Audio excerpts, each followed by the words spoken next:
Part of the seller's package or the listing package is the listing contract, exclusive right to sell real estate.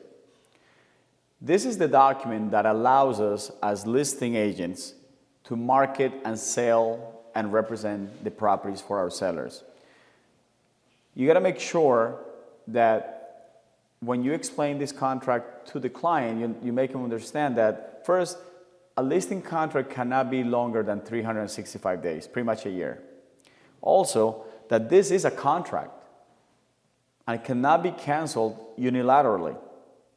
Okay? So I had a situation a long time ago where I was dealing with a listing agent, with a client who was selling his property, and he happened to be an attorney. And things got a little complicated, and he wanted to cancel the contract. And I told him, no, you can't cancel it. You have to wait until it ends. And he tried to find ways to get me out of the contract. And we went through a little litigation because he really wanted to take the listing back. And I had spent money on this listing, and I had not done anything wrong, and I was not going to let it go. So usually, we tend to be very flexible with clients when we list their properties because, you don't really lose a lot. But this deal, I was already putting a lot of time and money, and I thought it was not right to let it go. But it is a contract. You got to make your clients aware of this. So listing contract, pretty self-explanatory. You got to fill in the information of the company, the licensee, who the seller is, the seller's mailing address. Don't assume that the mailing address is the same address as the property. Okay? So make sure you get their address. Contact information. Does the seller have another contract with another broker? Be careful, because if they do, you're not allowed to list this property unless you get the okay from the other listing broker. Got it? The property address, the listed price, all this information, you got to put it in. Okay, zoning, present use, currently occupied by who. Okay? Starting and ending dates of the listing contract. Okay? Make sure you put it on when it starts and when it ends. Okay? It's actually 364 days. I'm sorry, I went one day extra.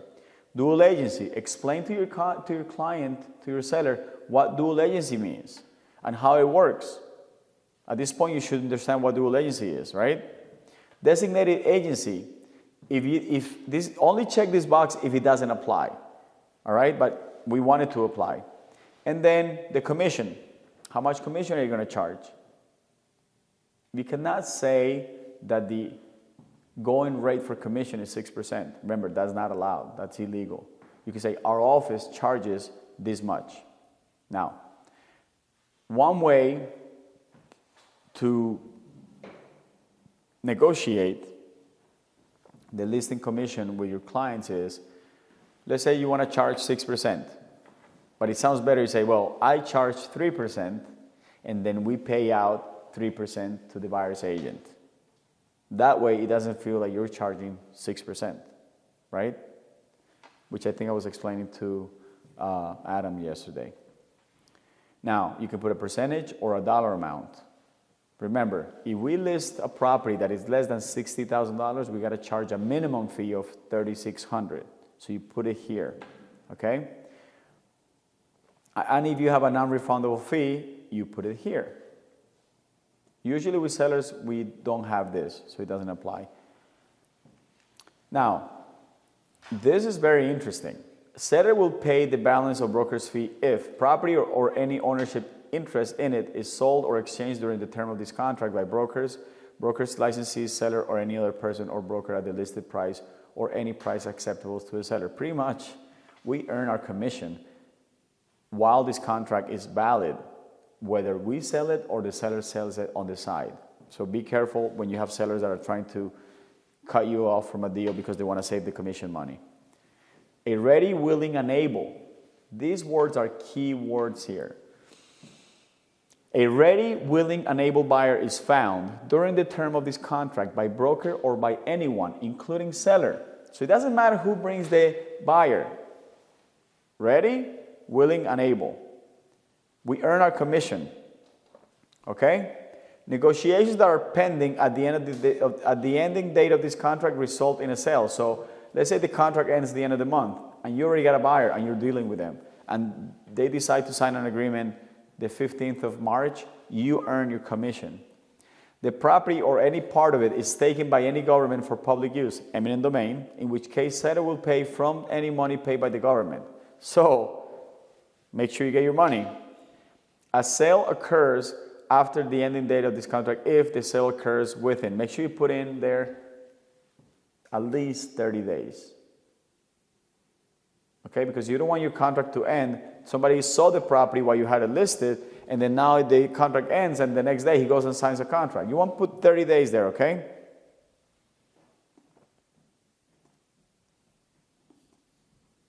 The buyer was shown or negotiated to buy the property during the term of this contract, and the property is not listed under an exclusive right to sell contract with another broker at the time of the sale. Okay? If a sale occurs, balance of broker's fee will be paid upon delivery of the deed or other evidence of transfer of title or interest. Broker fee if settlement does not occur. Are we going to charge a fee if the deal never goes through? I don't do that usually, but you could if you want. It's up to you. Cooperation with other brokers. This is where we put that we are going to pay. If you look at paragraph B, 7B,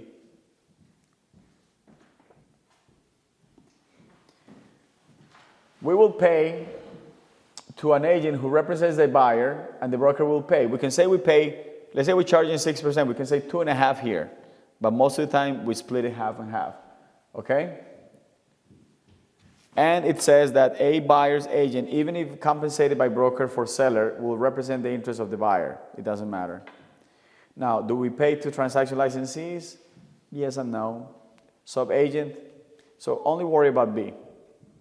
So duties of broker and seller. Broker is acting as seller agent as described in the consumer notice.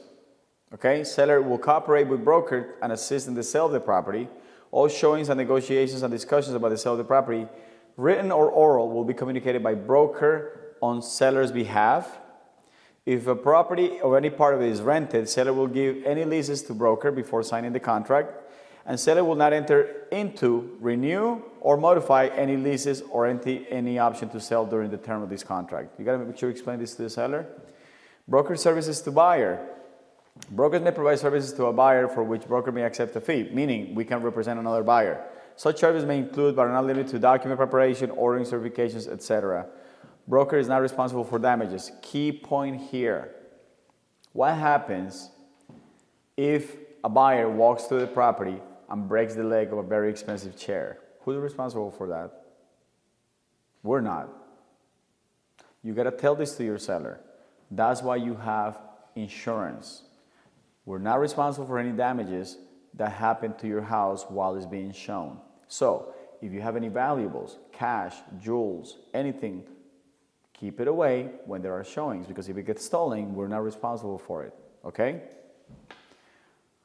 Deposit money. You got to explain to the seller how deposit money works and what it is for. You already know this. Other properties. You got to tell the seller, listen, we will list other properties because this is our business. We cannot only list your property. Additional offers. You got to tell your seller, my responsibility to you is that if I bring you an offer and an agent calls me saying that they have an offer, I got to give you the option, and you can decide to wait for another offer or you want to just go with what you have. But I got to disclose it to you. Seller will reveal defects and environmental hazards. We talked about it in the seller's disclosure. They got to tell you everything they know, and they put it on the seller's disclosure statement. If a property was built before 1978, we already know they need to disclose any knowledge about lead-based paint or lead-based paint hazards, and they got to give an option to the buyer to get an inspection within 10 days. Home warranties. Tell your client, you can buy a home warranty and give it to the buyer at settlement. We recommend it. You don't have to, but it's good practice, because if something happens to the house after you sell it, the buyer doesn't have to call you or call me. They can call the home warranty company. Recordings on the property. This is tricky. Seller understands that potential buyers viewing the property may engage in photography, videography, or video telephony on the property. Seller should remove any items of a personal nature, pictures. Seller does not wish to have the property to have Sellers does not wish to have photographed or recorded such as family photos, important or confidential paperwork, including any information relating to the listing or communications with the broker, and all other personally identifiable information such as birthdays, social security numbers, telephone numbers, etc. Seller is responsible for providing this same notification to any occupants of the property. Please, common sense, guys. And we gotta tell these sellers. Any person who intentionally intercepts oral communications by electronic or other means without the consent of all parties is guilty of a felony under Pennsylvania law. Seller understands that recording or transmitting audio may result in violation of state or federal wiretapping laws. Be careful. Make the sellers aware. Seller hereby releases all brokers, their licensees, employees, and any officer or partner of any one of them and any person, firm, or corporation who may be liable by or through them from any claims, lawsuits, and actions which may arise from this situation. Recovery fund, you got to tell your seller about the recovery fund. You already know what that is. Notice to persons offering to sell or rent housing in Pennsylvania. We cannot discriminate by any reason, so make sure you make this clear to your seller. If you have a seller that tells you, I don't want my property to be seen or shown to XYZ demographic, do not take that listing. That's a freaking lawsuit waiting to happen. You don't want to be in that. Transfers of this contract, you got to tell your seller, Mr. Mrs. Seller, this contract is not transferable unless we agree to a change, or our broker stops doing business, or the broker forms a new real estate business, or broker joins another business. Okay? No other contracts, you got to tell the seller, this is an exclusive contract. You cannot enter into any other listing contracts with anybody else while this contract is valid, unless we cancel it. You got to tell them, this is the entire contract, there is nothing else, so all the clauses and all the terms are here. Changes to the contract have to be acknowledged by both parties, by initial or signature or both. And then this is where you offer the marketing services and what they want and what they don't want. Automatically, when they sign a listing contract, you're allowed to put it on Bright MLS. If they don't want it on Bright MLS, they gotta mark that box, okay? And then other things. You can also read through that and you can explain it to them. Publications of sales price. Sales price is public information, so tell your seller that once the property sells and settles, that will be public data and that will be distributed by the county house and all the mediums that it goes through. Copyright, tell them that this is the contract, this is by the real estate commission, and this is it, and everything here was done for the purpose of listing the property.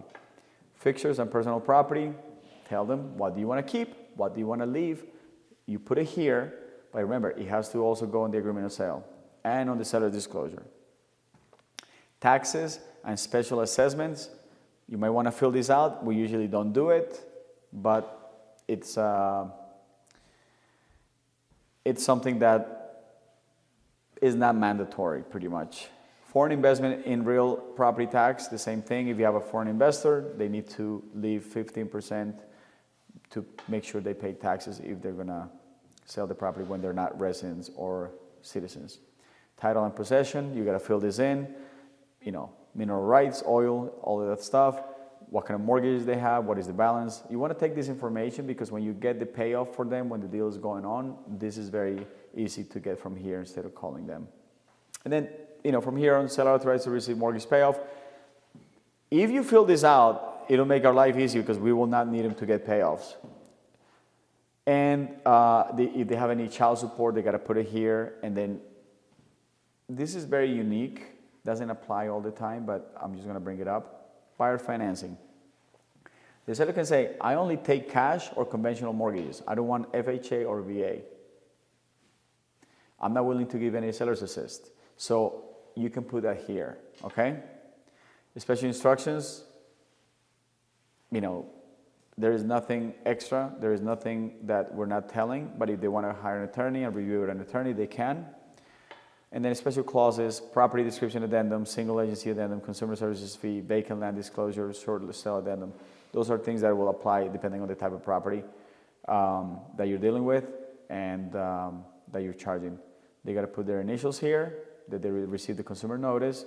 that they received the seller's property disclosure and that they have received the lead-based paint hazard disclosure form. And this is where they sign. So it's not that complicated, but you need to make sure you explain this to the seller, because the better you explain it to the seller, the less headaches are you going to have in the middle of the transaction, because they cannot say, you did not tell me this. All right?